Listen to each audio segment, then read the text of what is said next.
화요일에 있었던 메이저리그 데뷔전에서 66구로 4와 3분의 1이닝을 소화한 양현종은 좋은 우타자들이 많은 에인절스는 데뷔전 상대로는 좋지 않았지만 적은 투구로 효과적인 피칭을 했다는 우드워드 감독의 칭찬을 들었는데요. 하지만 이 정도의 칭찬은 양현종에게 충분하지 않았나 봅니다.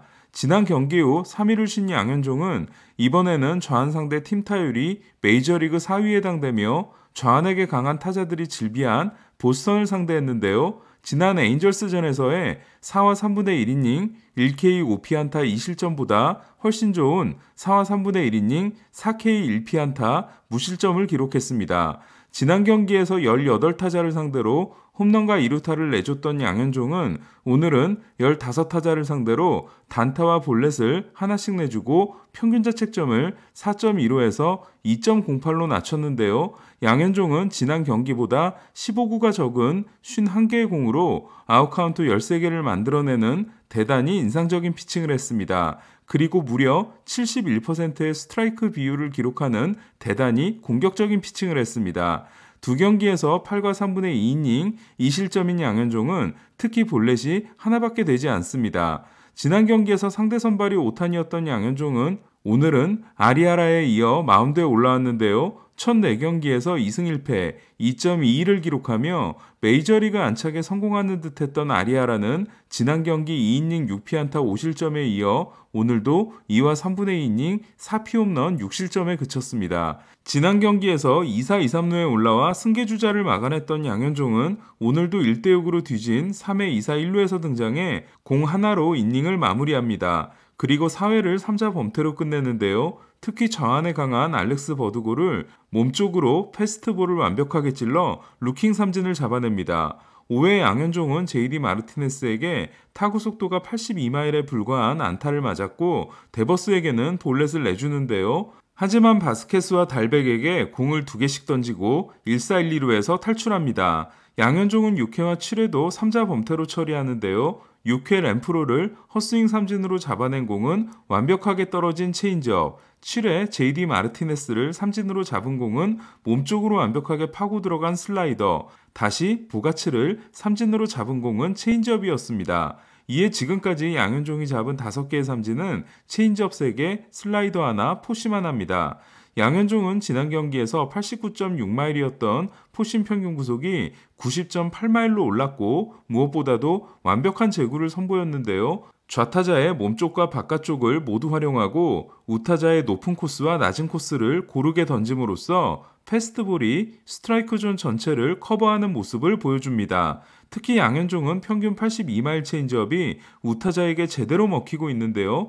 양현종을 상대한 우타자들은 양현종의 체인지업에 대해 11번 스윙을 해 5번 헛스윙을 함으로써 체인지업은 헛스윙률 45%를 기록합니다. 다만 슬라이더는 지난 경기에 이어 오늘도 헛스윙이 많이 나오지 않았는데요. 두 경기에서 타자들은 양현종의 슬라이더에 18번을 스윙해 2번을 헛스윙합니다. 이에 슬라이더 헛스윙률은 11%입니다. 하지만 제구가 날카롭게 되고 있는 패스트볼이 타자들에게 정타를 허용하지 않고 있고 체인지업이 제대로 통하고 있기 때문에 슬라이더만 좀 더 끌어올리게 된다면 좋은 피칭을 계속 이어갈 수 있습니다. 저는 양현종 선수의 지인 2명으로부터 팀을 추천해달라는 부탁을 받았을 때 무조건 텍사스를 가야 한다고 신신당부한 바 있었는데요. 텍사스가 리빌딩 팀인데 젊은 선수들에게만 기회를 주지 않겠냐는 질문에 첫째, 텍사스에는 좋은 투수 유망주가 많지 않다. 둘째, 텍사스가 리빌딩 팀이기 때문에 오히려 주전들을 유망주로 바꾸는 트레이드가 일어나게 될 거다라고 답한 바 있습니다. 텍사스는 현재 에이스 카일 깁슨이 6경기에서 3승, 평균 자책점 2.16, 팀의 마무리를 맡고 있는 이안 케네디가 5세이브 노블론 2.70으로 뛰어난 활약을 하고 있는데요. 텍사스는 이 둘을 트레이드 시장에 내놓고 유망주를 챙길 것이 틀림없습니다. 여기에 마이크 폴티네비치까지 트레이드 된다면 선발로 내보낼 수 있을 정도로 충분히 성장한 유망주가 거의 없는 텍사스는 양현종에게 선발 기회를 줄 수 있습니다. 그리고 양현종의 뛰어난 활약이 이어진다면 양현종을 달라고 하는 컨텐더 팀이 나타나게 될 수도 있습니다. 그렇다면 유망주를 하나라도 더 모으기 위해 양현종을 트레이드할 가능성이 높습니다. 이것이 제가 텍사스를 추천했던 이유입니다.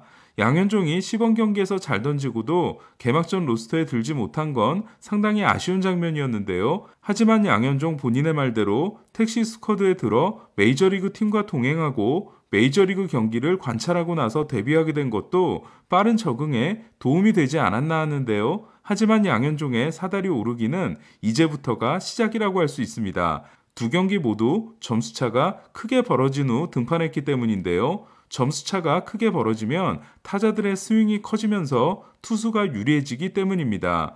이에 양현종은 패전조에서 시작해 승리조로 다시 필승조로 등판하면서 선발 자리가 나기를 기다려야 합니다. 그리고 지난 경기에서 2와 3분의 2이닝 10피안타 7실점에 그친 조던 라일스가 선발진 탈락 1순위가 될 가능성이 높습니다. 오늘 텍사스의 중계를 맡은 CJ 니코스키는 2009년 SK와 두산, 2010년 넥센에서 뛰었던 KBO 리그를 잘 아는 사람인데요. 오늘 양현종의 피칭에 대해 오늘 경기의 유일한 위안은 양현종, 이런 식이면 로테이션 진입은 시간 문제, 체인지업이 대단히 인상적이다 등의 칭찬을 쏟아냈습니다. 그리고 크리스 우더드 텍사스 감독은 오늘 강타선을 상대로 자신의 진가를 보여줬다. 강하게 맞은 타구는 하나밖에 없었고 유일한 피안타도 먹힌 타구였다. 대부분이 빗맞은 타구였으며 정말 인상적이었다. 던지는 법을 아는 투수다. 그냥 빅리그 경험이 없었을 뿐이다. 강한 라인업을 상대로 어떤 모습을 보여줄지 솔직히 궁금했다. 양현종에게 어떤 역할을 줄지를 이 경기를 보고 나서 판단하고 싶었다. 보직에 대한 논의는 절대 이르지 않다며 앞으로 양현종을 더 중요한 상황에서 기용할 수도 있음을 언급했습니다. 이에 양현종은 우더드 감독이 더 중요한 상황에서 내보낼 다음 경기가 대단히 중요해졌습니다. 한편 김광현은 세인트루이스가 6번째 선발 투수를 쓰는 일만 없으면 5월 5일 어린이날 등판이 예상되는데요. 매치에서 디그롬에게 추가 휴식일을 줄 가능성이 대단히 높기 때문에 디그롬과 대결하게 될 가능성이 있습니다. 김광현 경기에서 디그롬을 보게 되면 일거양득이라고 할 수 있는데요. 디그롬 경기에서 매치 타선이 얼어붙는 점도 기대할 수 있습니다. 또한 류현진은 5월 7일 금요일 오클랜드 원정 경기가 예상되고 있는데요. 그렇게 되면 최고의 저항 강속구 투수 헤수스 루사르도와 격돌하게 됩니다. 부상 선수들이 돌아오고 있는 토론토는 애틀란타를 13대5로 대파했는데요. 코로나 부상자 명단에서 돌아온 테오스카 에르난데스가 홈런 포함 5타수 2안타 3타점, 어제 돌아왔던 조지 스프링어가 3타수 1안타 2볼넷으로 2번의 출루, 그리고 포수 알레한드로 커크가 홈런 2방을 날리고 4타점을 올리는 등 애틀란타 마운드에 홈런 6방을 선물했습니다. 커크가 데뷔 첫 멀티 홈런에 성공한 반면 데니 젠슨은 34타수 연속 무안타인데요. 문제는 젠슨이 류현진의 전담 포수라는 겁니다. 하지만 더 인상적인 토론토 선수는 6과 3분의 2이닝 5K 2실점으로 호투한 로비 레이였는데요. 지난 경기에서 6이닝 9K 무볼넷이었던 레이는 오늘도 무볼넷 경기에 성공했습니다. 레이는 지난해 9이닝당 7.8개였던 볼넷을 올해 3.6개로 줄이는 데 성공하고 있습니다. 그리고 오늘 기록한 96.0마일의 평균 구속과 1회 던진 98.3마일 최고 구속은 모두 2016년 이후 최고 기록이 됐습니다.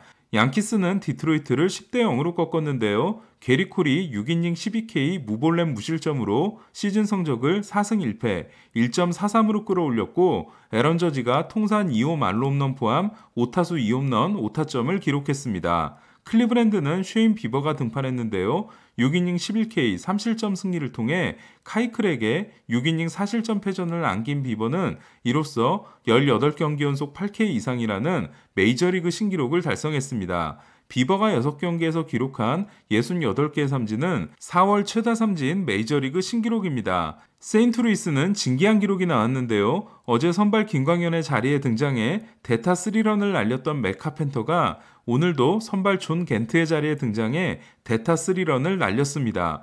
이틀 연속 대타 3런을 날린 선수는 카펜터가 메이저리그 최초라고 하는데요. 세인트루이스는 이틀 연속 대타 홈런도 팀 역사상 최초 기록입니다. 오타니는 플렉센의 체인지업을 공략해 시즌 8호 홈런을 만들어냈는데요. 이로써 9개인 JD 마르티네스에 이어 메이저리그 공동 2위에 오른 오타니는 한 달 8개 홈런을 때려낸 역대 두 번째 투수가 됐습니다. 첫 번째 달성자는 당연히 베이브 루스로 투수의 한 달 8개 홈런은 1921년 루스 이후 정확히 100년 만에 나온 기록이 됐습니다.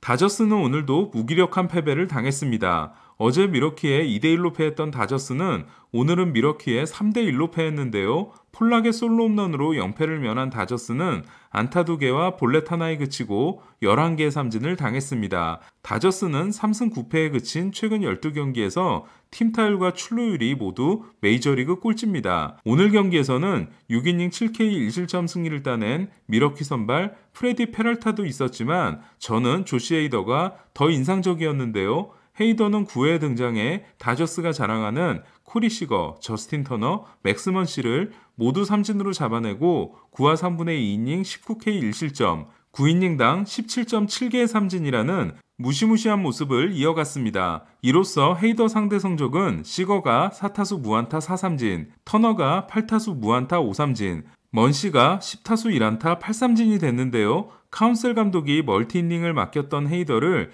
철저하게 1이닝 마무리로 기용하면서 헤이더는 더 강력해진 것 같습니다. 그리고 지난해 60경기 단축 시즌은 어깨를 쉴 수 있었던 헤이더에게는 정말 큰 도움이 되지 않았나 합니다. 그나저나 다저스는 언제 살아나게 될까요? 이상 베이스볼 큐브 김영준이었습니다.